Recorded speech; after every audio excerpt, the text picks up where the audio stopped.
여러분 요즘 너무 춥죠?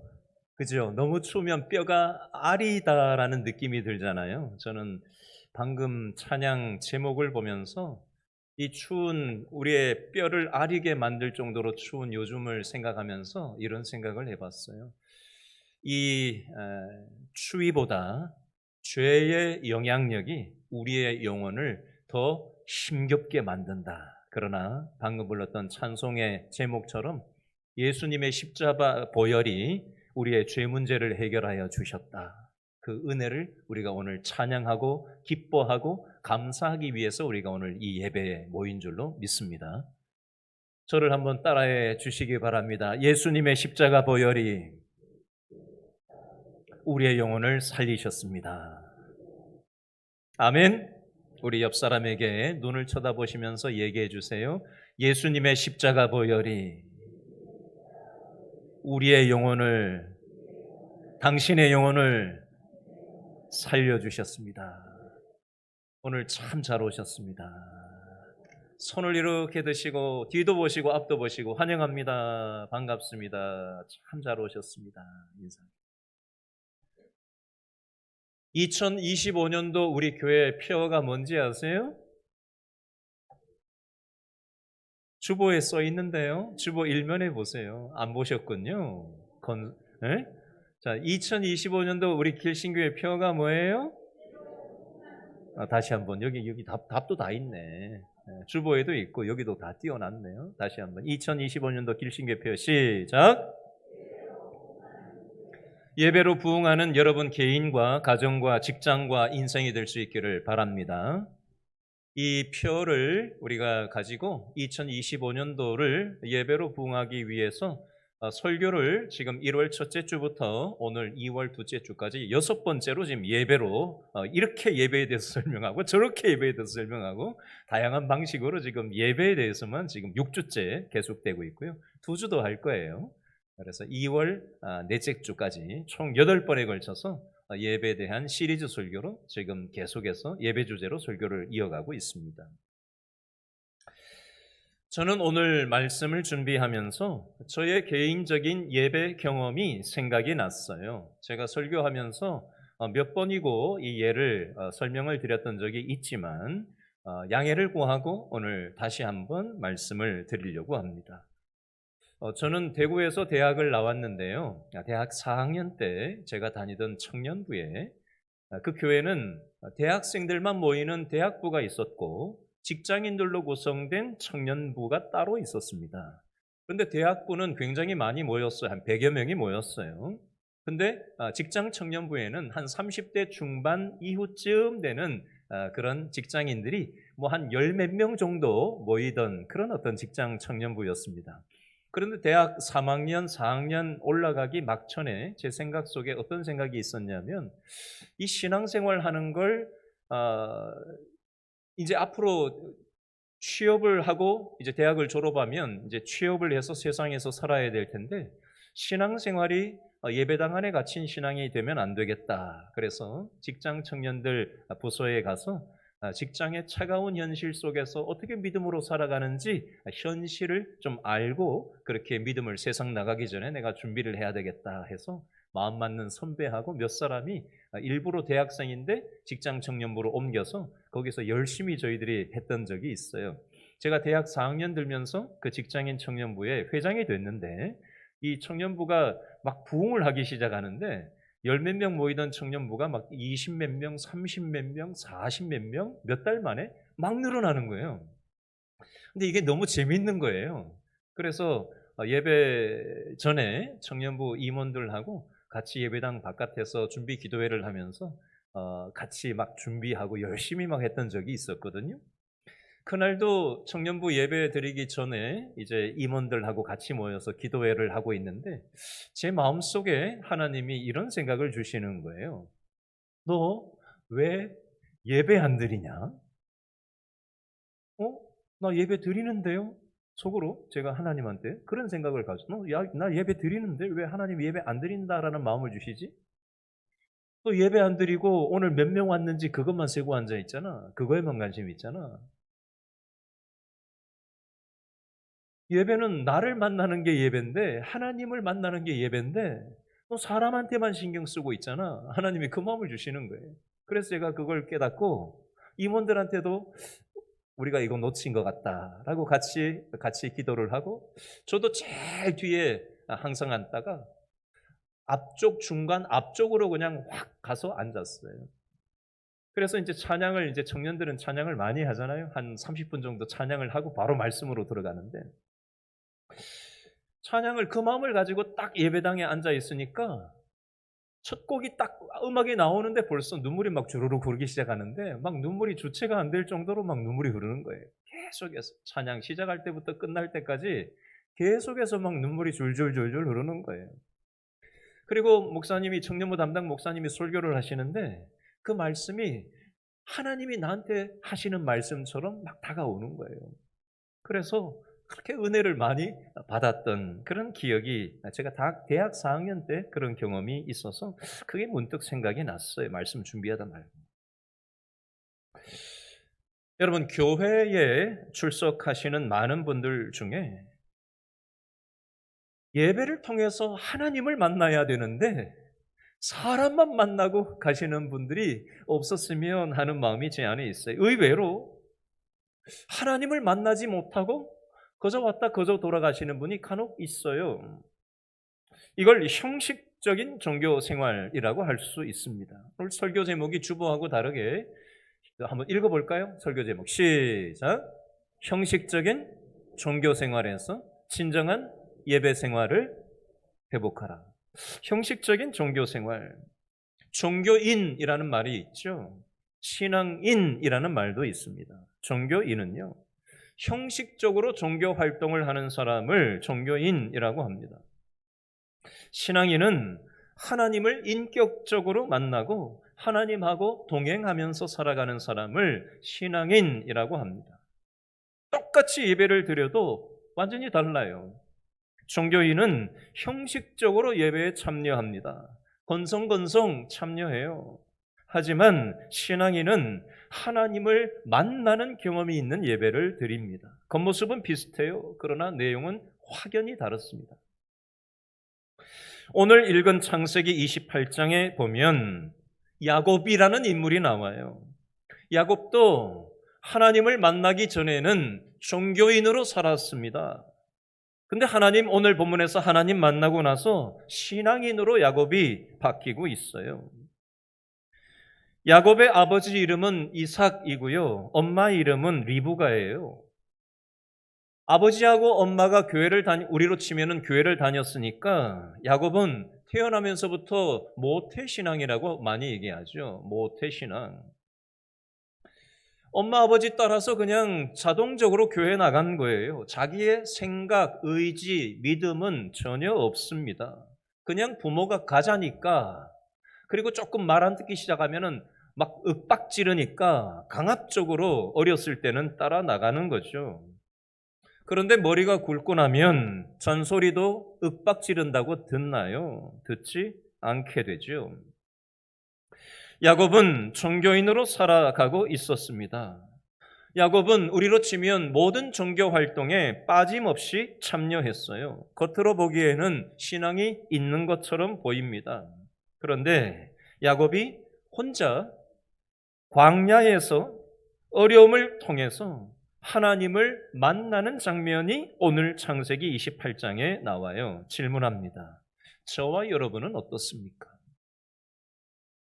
하나님을 1대1로 부모에 의해서가 아니라, 누구에 의해서가 아니라 하나님을 1대1로 독대한 경험이 있으십니까? 나의 신앙생활은 형식적인 종교생활인가? 아니면 진정한 예배 생활을 하고 있는 게 맞나? 오늘 말씀을 통해서 한번 확인해 보시면 좋겠어요. 오늘 두 가지 측면에서 말씀을 살필 건데, 형식적인 종교 생활에서 진정한 예배 생활을 회복하려면 어떻게 해야 되나? 첫 번째, 저를 따라합니다. 하나님과 내가 1대1로 만나야 합니다. 여러분, 예배 참석한 것과 하나님을 1대1로 만나는 것은 완전히 다른 얘기일 수 있습니다. 예배 형식에 참여한 것이 곧 하나님을 만났다라고 착각하지 마셔야 해요. 이걸 독대 신앙이라고 합니다. 독대는 1대1로 만나는 걸 얘기하잖아요. 하나님과 독립자로 만나야 합니다. 여러분, 하나님을 1대1로 독대한 오늘 창세기 28장 10절부터 22절에 야곱이 나와요. 야곱은 아버지 이삭과 어머니 리브가의 쌍둥이 아들, 둘째 아들입니다. 야곱을 어떤 학자는 이렇게 얘기합니다. 세상적인 사람의 전형적인 타입이 바로 이 야곱이라는 인물이다. 여러분, 우리 세상 살다 보면은 이런 얘기 하잖아요. 저 사람은 수단이 참 좋은 사람이다. 이런 말 하는 거 들어보셨죠? 그렇죠? 야곱은 수단이 좋은 사람이었습니다. 수단과 방법을 가리지 않고 아버지도 속여먹고 형도 속여먹고 자기가 원하는 걸 얻기 위해서라면, 장자권을 얻기 위해서라면 아버지도 속여먹고 형도 속여먹고 방법을 각종 방식을 동원해서 어떻게든지 자기가 목적하는 바를 이루고야 말겠다라고 하는 굉장히 성취 중심이고 결과지향적이고 과정이고 방법이고 뭐가 됐든 간에 내가 원하는 걸 내 손아귀에 틀어쥐고자 하는 세상적인 표본적인 사람이 바로 이 야곱이라는 인물입니다. 여러분, 야곱만 이런 게 아니지요? 저와 여러분 속에도 어떻게 하면 내가 수단과 방법을 가리지 않고 내가 원하는 것을 획득할 수 있을까? 그런 어떤 욕망이 우리 안에도 꿈틀꿈틀 되지 않습니까? 자, 아버지를 속이고 형을 속였던 그 결과물 어땠을까요? 형이 그 사실을 알고 이놈의 자식 잡아 죽여버리겠다고 쫓아오고 야곱은 야반도주를 하는 장면이 나옵니다. 서울에서 부산까지 400km 거리쯤 대략 되는데요. 이 야곱의 외삼촌이 하란에 살고 있었는데 자기 살던 고향 땅 부엘세바에서부터 하란까지는 서울 부산의 2배 거리, 왕복거리 한 800km 정도 거리였어요. 요즘이야 뭐 차가 발달돼서 금방 SRT 타면은 수서역에서 금방 부산역에 도착하는 시절이 됐지만 이 고대 사회에 무슨 교통수단이 있었겠어요? 800km 숙박시설이 있었겠어요? 뭐가 있었겠어요? 근데 형이 잡아 죽이려고 쫓아오죠? 그 얼마나 두려웠겠냐고요. 누가 나를 잡아 죽인다고 쫓아온다고 생각해 보세요. 그거 얼마나 겁이 나겠는가. 얼마나 마음이 불안했겠어요, 야곱이. 그리고 이 베두인들, 이 유목민들은 요즘도 전 세계에 베두인들, 유목민들이 있는데 고대 사회에서의 이 유목민들 약탈하는 일들이 많았습니다. 여성을 약탈하고 재산을 목축대를 약탈하는 일들이 수천 년 전에 얼마나 많았는지 몰라요. 그러니 이 800km 가는 동안 얼마나 그 약탈 강도의 위협이 있었겠어요. 형도 무섭지, 강도의 위험도 무섭지, 노숙을 이제 밖에서 해야 되는데 얼마나 외롭고 불안하고 두려웠겠냐고요. 이게 야곱의 모습이었어요. 여러분, 이 야곱의 모습은 이 시대를 살아가는 저와 여러분의 모습과 크게 다르지 않습니다. 내용은 다르지만 원리는 똑같아요. 저와 여러분도 이 세상 살아가면서 요즘 트럼프가 미국 정권을 잡으면서 그죠? 지금 뭐 어떻게 세계 질서가 돌아갈지 예측 불허한 이제 시대가 됐단 말이죠. 그리고 반도체를 중심으로 해서 수출을 중심으로 했던 우리나라의 여건이 지금 굉장히 많이 흔들리고 있는 중에 있는데다가 지금 정치적인 현실, 또 의료적인 현실, 교육의 현실 뭐 하나 안정된 것이 없어요. 그래서 우리는 끊임없이 불안한 거예요. 끊임없이 불안해요. 끊임없이 위험에 노출되어 있고 끊임없이 우리는 외롭고 힘겨운 삶을 살아갑니다. 이 차가운 한파보다 훨씬 더 우리의 삶이 팍팍하고 어렵지 않습니까? 여러분 창세기 28장 10절, 11절의 야곱의 모습을 우리가 다시 한번 읽어보겠습니다. 창세기 28장 10절, 11절 다 같이 시작. 야곱이 어디에서? 브엘세바에서 떠나 어디로? 하란으로 향하여 가더니 11절 한 곳에 이르러는 해가 진지라. 거기서 뭘 해요? 유숙하려고 그곳에 무엇을? 한 돌을 가져다가 베개로 삼고 거기 누워 자더니. 여러분 돌베개 베본 적 있어요? 여러분 노숙해 본 적 있습니까? 이불도 없이 자본 적 있어요? 추운 데서 오들오들 떨면서 누가 나를 잡아 죽일지도 모르는 그 두려움 불안함을 가지고 노숙하면서 베개도 없이 이불도 없이 자는 둥 마는 둥 밤을 지새워 본 경험이 있으시냐고요. 야곱이 지금 이런 상황이었다는 겁니다. 얼마나 고단한 삶이었겠어요. 여러분 이렇게 힘겨운 야곱의 현실에 하나님께서 야곱에게 먼저 찾아오시는 장면이 12절, 13절, 14절, 15절에 나오는데 12절부터 15절을 묶어서 다시 한번 읽어볼까요? 12절 시작. 꿈에 본즉 사닥다리가 땅 위에 서 있는데 그 꼭대기가 하늘에 닿았고 또 본즉 하나님의 사자들이 그 위에서 오르락 내리락하고 또 본즉 여호와께서 그 위에 서서 이르시되 나는 여호와니 너의 조부 아브라함의 하나님이요 이삭의 하나님이라. 내가 누워있는 땅을 내가 너와 내 자손에게 주리니 내 자손이 땅에 티끌같이 되어 내가 서쪽과 동쪽과 북쪽과 남쪽으로 퍼져 나갈지며 땅의 모든 족속이 너와 내 자손으로 말미암아 복을 받으리라. 내가 너와 함께 있어 내가 어디로 가든지 너를 지키며 너를 이끌어 이 땅으로 돌아오게 할지라. 내가 내게 허락한 것을 다 이루기까지 너를 떠나지 아니하리라 하신지라. 아멘. 12절에 보니까 자는 둥 마는 둥 돌베개 베고 노숙하고 있는 이 야곱이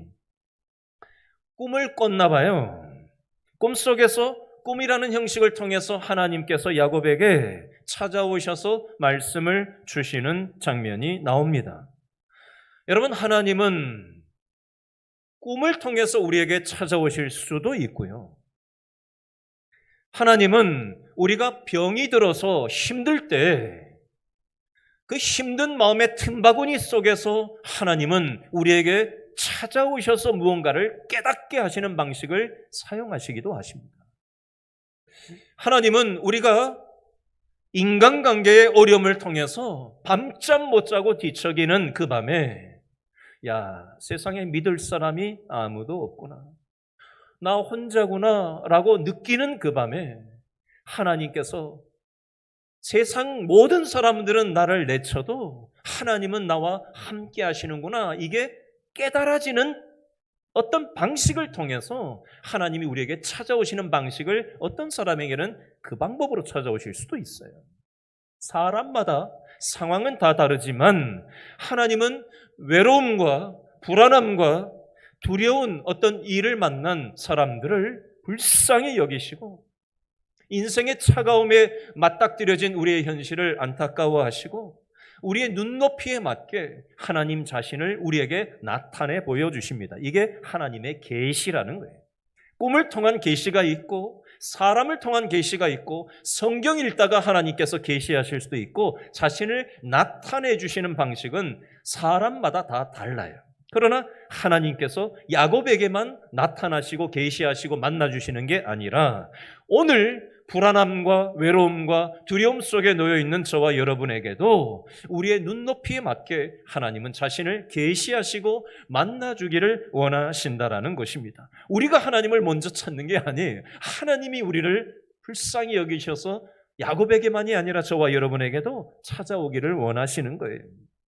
우리가 마음 문을 꽉 닫고 있어서 그렇지 하나님은 지금도 우리의 마음을 노크하고 계셔요. 야곱은 혼자인 줄 알았는데 이 광야에서 돌베개 베고 노숙하면서 두려워서 두려움에 쩔어서 지금 누워 있는데 나는 혼자인 줄 알았는데 하나님이 꿈이라는 방법을 통해서 야곱에 나타나셔서 야곱을 위로하시고 용기를 주시고 15절에 보니까 내가 너와 함께 있어서 네가 어디로 가든지 내가 너와 함께하고 내가 너를 떠나지 않겠다라고 꿈에서 말씀하신 거예요. 그래서 야곱이 위로를 받고 용기를 얻고 이 거친 세상을 살아갈 힘과 용기를 얻게 된 것입니다. 여러분, 저와 여러분도 마찬가지예요. 때로 이 땅을 살아가다 보면 나 혼자밖에 없다라고 여기는 힘든 마음이 들어올 때가 있습니다. 그러나 하나님께서 우리와 함께 하신다는 사실, 여러분 마음을 열고 받아들이셨으면 좋겠어요. 창세기 28장 16절에 보니까 꿈에서 야곱이 하나님 만나고 나가지고 야곱이 뭐라고 얘기하는지 16절에 나와요. 28장 16절 야곱의 반응입니다. 시작. 야곱이 잠이 깨어 이르되 누가? 여호와께서 과연 어디에? 여기 계시거늘 내가 알았다 몰랐다? 알지 못하였도다. 하나님은 여기 나와 함께 하시는데 야곱이 몰랐을 뿐이라는 거예요. 여러분, 이 고대 사회에서는 요즘도 마찬가지지만 신이라는 개념이 지역신으로 인식을 하고 있었습니다. 우리나라에는 무슨 신, 저 나라에는 황소신, 저 나라에는 달신, 이런 거 있잖아요. 그죠? 요즘도 많은 어떤 신 종류가 전 세계에 많이 있는데요. 여기에만 있는 신이라고 생각을 했어요. 야곱도 자기 고향 땅 브엘세바에만 계시는 것으로 하나님을 인식하고 있었는데, 지역신으로 생각하고 있었는데, 고향에서 지금 멀리 도망 나와서 잠자리에 들고 여기까지 하나님이 계실 거라고는 생각하지 못한 거예요. 그런데 16절에 보니까 꿈에 하나님을 만나고 나니까 짬이 깨어가지고 야곱이 하나님이 여기도 계시네? 여기 우리 고향 경계를 떠났는데 여기도 하나님이 계시네? 내가 몰랐네? 이 얘기 지금 16절에 하는 거예요. 자, 이걸 조금 더 쉽게 한번 설명해 보겠습니다. 자, 우리가 예배당에 오면 이렇게 생각하시는 분들이 있어요. 일주일을 월, 화, 수, 목, 금, 토 우리가 정신없이 세상에서 살다가 하나님을 일도 생각하지 않다가 주일날 돼가지고 예배당에 딱 나와가지고 예배당 들어오면서 마음속으로 기도하면서 이렇게 생각하는 거죠. 하나님 안녕하셨어요? 잘 계셨어요? 그리고 예배 마치고 나가면서 하나님 안녕히 계세요? 시간 되면 다음 주에 오고 시간 안 되면 다음 주에 못 올 수도 있어요. 마음속으로 그런 어떤 정서를 가지고 기도하는 거죠. 하나님을 주일날 교회에 와서 예배 드릴 때만 계신 하나님이라고 인식하는 거예요. 이 세상에서 우리가 먹고 살려면 돈이 하나님이고 성공이 하나님이라고 생각하면서 우리가 살고 있지는 않습니까? 그렇다면 야곱의 인식과 별 차이가 없어요. 여러분, 하나님은 어디서나 계시는 무소부재의 하나님이세요. 야곱은 이전에는 이걸 모르고 살았어요. 다른 말로 형식적인 종교 생활만 했다는 겁니다. 그런데 이 고향 땅을 떠나와서 야반도주에서 이 돌베개 베고 잠을 자다가 꿈에서 하나님을 만나고 나니 하나님이 우리 고향에만 계신 하나님이 아니구나. 다른 말로 하면 하나님이 주일날 예배당에 나왔을 때만 계시는 하나님이 아니네. 야곱이 이걸 깨달은 거예요. 가정생활 할 때도 하나님이 우리 가정에도 함께 하셨는데 내가 몰랐구나. 이렇게 된 거죠. 직장생활 하는데 하나님이 직장생활 하는데도 여기도 계시는구나 라는 걸 몰랐는데 그제서야 깨달은 거예요. 야곱은 혼자 있을 때 하나님을 만났어요. 야곱은 외로울 때 하나님을 만났습니다. 야곱은 불안할 때 하나님을 만났고요. 야곱은 위험할 때 하나님을 만났습니다. 교회에 왔을 때만 하나님이 아니라 직장 생활을 하다가 가정 생활을 하다가 하나님을 지금 만나고 있더라는 겁니다. 물론 야곱의 신앙이 이렇게 하나님을 독대 신앙으로 만나고 나서 그냥 앞으로 그냥 항상 하나님과 동행하면서 그냥 흔들림 없이 살았던 건 아니에요. 저와 여러분도 그렇지 않습니까? 하나님을 만난 은혜 체험이 있어도 또 이 세상에서 먹고 살다 보니 또 이런저런 자존심 문제 걸리고 돈 문제 걸리고, 그죠? 인간관계 얽히고 이러다 보면 신앙이 좋을 때도 있고 또 주저앉을 때도 있고, 그렇죠?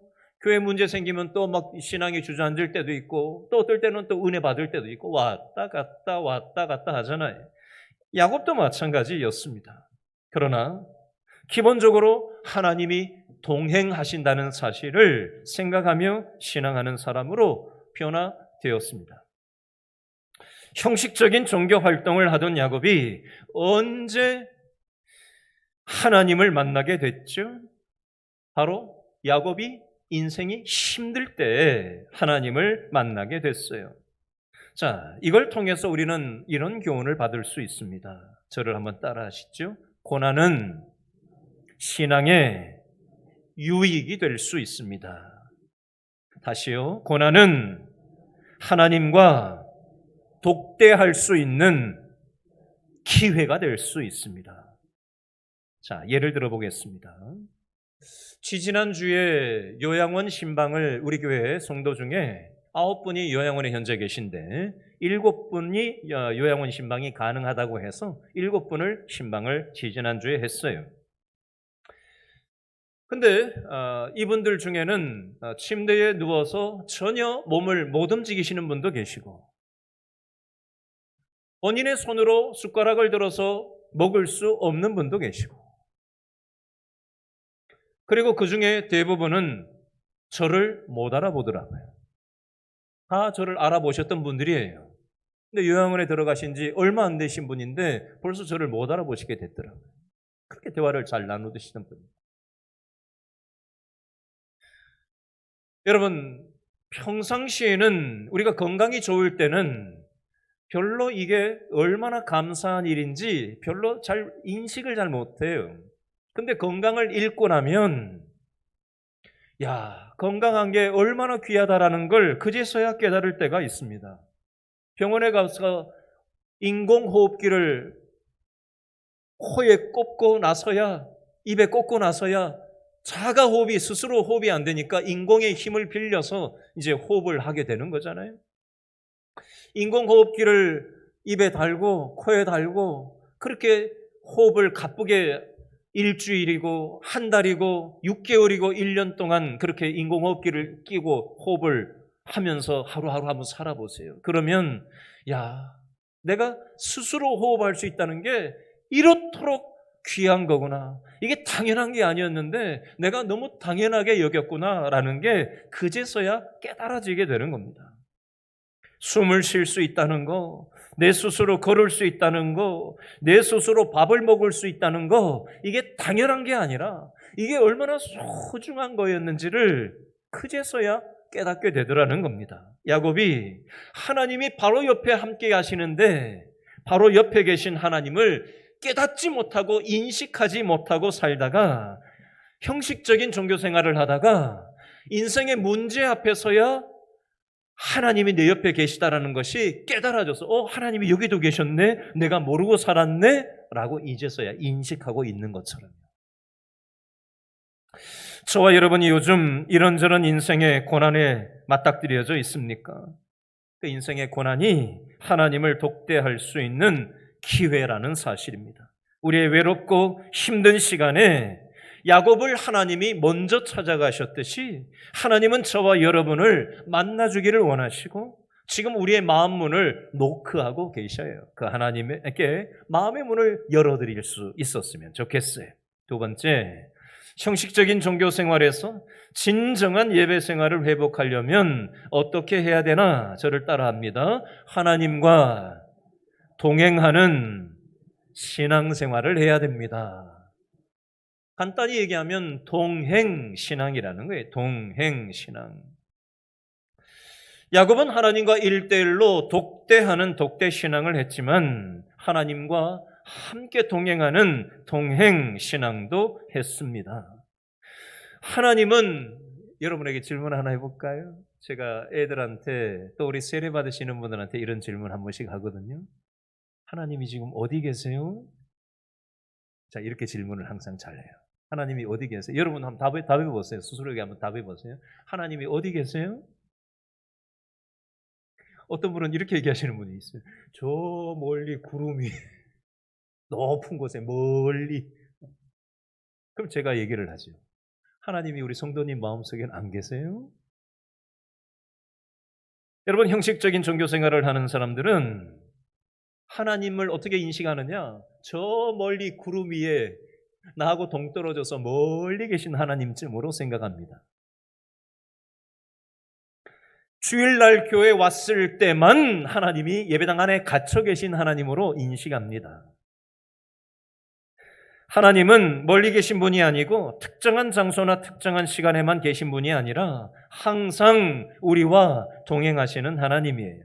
하나님은 어디에나 존재하시는 무소부재의 하나님이십니다. 언제 어디서 우리가 무엇을 하든지 우리를 만나주시고 우리와 함께 동행하기를 원하세요. 그 표현이 오늘 창세기 28장 15절에 나오는데 다시 한번 읽어보겠습니다. 창세기 28장 15절 다 같이 시작. 내가 너와 함께 있어 내가 어디로 가든지 너를 지키며 너를 이끌어 이 땅으로 돌아오게 할지라. 내가 내게 허락한 것을 다 이루기까지 너를 떠나지 아니하리라 하신지라. 아멘. 하나님이 우리와 함께 하시겠대요. 하나님이 우리를 지켜주시겠대요. 하나님이 우리 인생을 이끌어 주시겠대요. 하나님이 우리를 떠나지 않으시겠대요. 이 말씀이 한마디로 임마누엘 따라합니다. 임마누엘. 임마누엘 뜻이 뭐라고요? 하나님이 저를 따라합니다. 하나님이 우리와 항상 함께 하신다. 이게 임마누엘의 뜻이에요. 야곱이 이 임마누엘의 하나님을 인생의 위기 속에서 만나고 있는 장면입니다. 하나님이 야곱에게만 항상 함께 동행해 주실 것을 약속하신 게 아니고 오늘 예배드리는 저와 여러분에게도 내가 너와 항상 함께 하겠다 약속하시는 거예요. 야곱이 이 하나님을 독대하고 하나님하고 동행하심이 믿어지니까 형 때문에 두려웠던 두려움이 싹 사라지고 위로를 받고 세상을 살아갈 힘과 용기를 얻게 되는 것입니다. 저와 여러분도 마찬가지예요. 얼마나 우리를 불안하고 두렵게 만드는 이 땅에 문제가 많습니까? 그러나 말씀을 붙잡고 우리가 하나님을 만나면 하나님이 우리의 두려움이 어디로 갔는지 사라지게 만드시고 이 거친 세상을 살아갈 힘과 용기를 우리에게 불어넣어 주시는 겁니다. 예배를 통해서 하나님을 만난 사람들은 두려움에 휩싸이지 않고 하나님의 위로와 용기를 가지고 세상을 믿음으로 돌파할 수 있는 힘을 예배를 제대로 드리는 사람한테 하나님이 선물로 주시는 겁니다. 이 선물을 오늘 예배 참석한 모든 분들이 받아 누리실 수 있기를 바랍니다. 우리 모두도 마찬가지예요. 저와 여러분도 얼마나 고난이 많고 또 실수할 때도 있고 그럴 때가 있어요. 그러나 하나님과 함께하면 어떻게 되는지 말씀을 붙잡아야 되는데 이사야서 43장 1절 2절 옆에 써놓으시겠어요? 이사야서 43장 1절 2절 타이핑을 쳐가지고 오려가지고 차에 붙여놓든지 화장실에 붙여놓든지 이런 말씀을 자꾸 반복해서 읽으면 좋아요. 이사야 43장 1절 2절 읽어드리겠습니다. 야곱아 너를 창조하신 여호와께서 지금 말씀하시느니라. 이스라엘아 너를 지으신 이가 말씀하시느니라. 너는 두려워하지 말라. 내가 너를 구속하였고 내가 너를 지명하여 불렀나니 너는 내 것이라. 내가 물 가운데로 지날 때에 내가 너와 함께할 것이라. 강을 건널 때에 물이 너를 침몰하지 못할 것이며 내가 불 가운데로 지날 때에 타지도 아니할 것이요 불꽃이 너를 사르지도 못하리니. 아멘. 이사야서 41장 10절입니다. 써놓으세요. 이사야 41장 10절 읽어드립니다. 두려워하지 말라. 내가 너와 함께 함이라. 놀라지 말라. 나는 내 하나님이 됨이라. 내가 너를 굳세게 하리라. 참으로 너를 도와주리라. 참으로 나의 의로운 오른손으로 너를 붙들리라.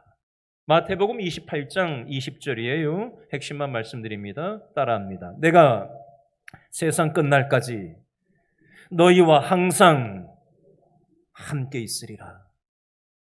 이 약속의 말씀을 붙잡고 믿고 우리가 살아갈 때 하나님과 동행하는 신앙생활을 할 수 있다는 겁니다. 말씀을 맺으면서 예와 하나를 드리고 말씀을 맺겠습니다. 여러분 옥수수 좋아하세요? 안 좋아해요? 옥수수 좋아해요? 네, 옥수수 박사라는 분이 있어요. 김순권 박사님인데요. 장로님이시기도 합니다. 이분은 옥수수 육종 학자인데요. 경북대학 교수셨고 한동대 석자 교수로 봉직하시는 분이에요. 국제옥수수재단을 통해서 제3세계 여러 나라의 식량 문제를 해결해 주고 있는 분입니다. 5년 전 2020년 10월 달에 코로나19 시절에 러시아 브리아트 지역에서 신품종 옥수수 육종 개발에 성공한 적이 있고요. 이분은 노벨 평화상 후보에도 여러 번 올랐던 적이 있는 분입니다. 7남매 중에 막내로 가난한 농부의 자녀로 태어났는데 어린 시절에 학업을 이어가기가 어려웠답니다. 가난한 것도 그랬지만 본인 말로는 머리가 좋지 못해서 학업을 제대로 하지 못할 정도로 낙방을 여러 번 했던 적이 있답니다. 그런데 이분은 신앙이 있고 꿈이 있는 분이었습니다. 가난한 조국을 부유하게 하리라. 세계의 여러 가난한 나라들을 내가 일으켜 주리라 하는 믿음의 꿈이 있었다고 합니다. 그래서 농학을 공부하고 하와이 대학에 석박사를 하면서 농학으로 박사학위를 받고 왔어요. 하와이 대학에서 유학을 할 때 공부가 힘드니까 기도하면서 이렇게 기도했대요. 하나님, 제 머리가 나쁜데 이 공부가 너무 힘듭니다. 머리를 좀 좋게 해주세요. 이렇게 기도만 한 게 아니고 치질이 날 정도로 열심히, 얼마나 앉아서 공부를 열심히 했으면 치질이 날 정도로 공부를 열심히 했대요. 기도만 한 게 아니라 열심히 최선을 다해서 같이 가는 겁니다. 이분이 이렇게 공부를 하고 와서 2001년도에 북한의 농업 선교차 방문한 적이 있었다고 합니다. 그때 북한의 가뭄이 아주 극심했던 시절인데 북한의 농업과학원 옥수수 연구원들이 이 김순권 장로님한테 이렇게 부탁을 했답니다. 김 박사님, 제발 하나님께 기도해서 더도 말고 30mm의 비가 오게 해주세요. 이러다가 옥수수 농사를 다 망치겠습니다. 라고 부탁을 할 정도로 그렇게 얼마나 가뭄이 심하면 다 말라 비틀어지고 그러니까 비가 안 오니까 그렇게 농사 다 망치게 생겼거든요. 그랬더니 이 김순권 박사 장로님이 하나님을 증거할 기회가 왔다. 그러고는 이렇게 답을 했답니다. 나 혼자 기도하는 것보다 여기 계신 모든 분들이 다 같이 기도하면은 하나님이 더 빨리 들어주시지 않겠습니까? 우리 함께 기도합시다. 북한 사람들한테 함께 기도하자고 했대요. 그랬더니 거기에 있는 사람들이 다 같이 기도를 했답니다. 무릎을 꿇고 밭에서. 그리고는 그날 밤에 기적적으로 비가 12mm가 왔고요. 다음 날 아침에 비가 18mm가 정확히 왔답니다.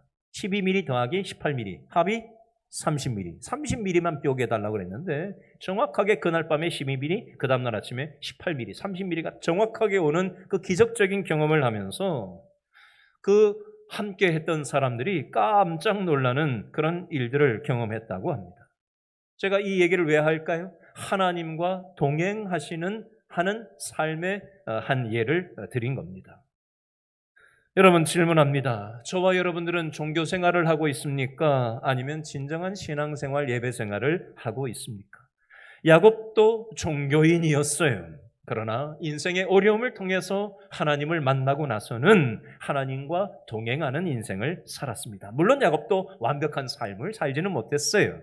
이 세상에 어떤 신앙인도 완벽한 인생을 살 수는 없습니다. 그럼에도 불구하고 하나님을 믿고 신앙의 우여곡절이 있지만 그럼에도 불구하고 하나님을 의지할 때 차가운 인생의 현실에서도 하나님이 은혜의 오른손으로 우리 인생을 붙잡아 주신다는 사실을 기억하고 믿음으로 하나님과 동행하는 저와 여러분 될 수 있기를 바랍니다. 기도하겠습니다.